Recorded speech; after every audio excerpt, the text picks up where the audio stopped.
তো এখানে দেখেন তো চারাটা তৈরি করা হচ্ছে। তো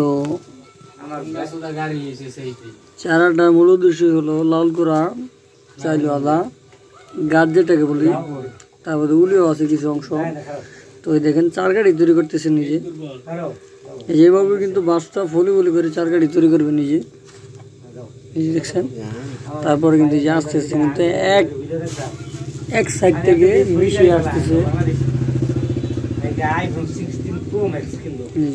একটা মিশিয়ে আসতেছে। যে এভাবে কিন্তু আপনারা করবেন যদি বিলাগের মাছ মারেন, তাহলে দেখা গেছে ওই জায়গাটাতে মাছ সরবে না, মাছ আল্লাহর মধ্যে 100% পাবেন। বিলাগাড়ি নদী, এই যে দেখেন বাঁশটা যে এভাবে বাঁশ চুক্কা করে তারপরে যে মাছখানে তৈরি করবে, তাহলে দেখা গেছে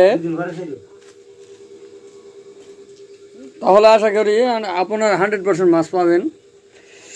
তো ভিডিওটা ভালো লাগলে অবশ্যই লাইক কমেন্ট শেয়ার করে দিবেন, এবং কি এর থেকে গুরুত্বপূর্ণ ভিডিও পেতে হলে অবশ্যই চ্যানেলটা সাবস্ক্রাইব করে দিবেন, যাতে করে অতি তাড়াতাড়ি খুব সহজেই আপনাদের কাছে আমার ভিডিও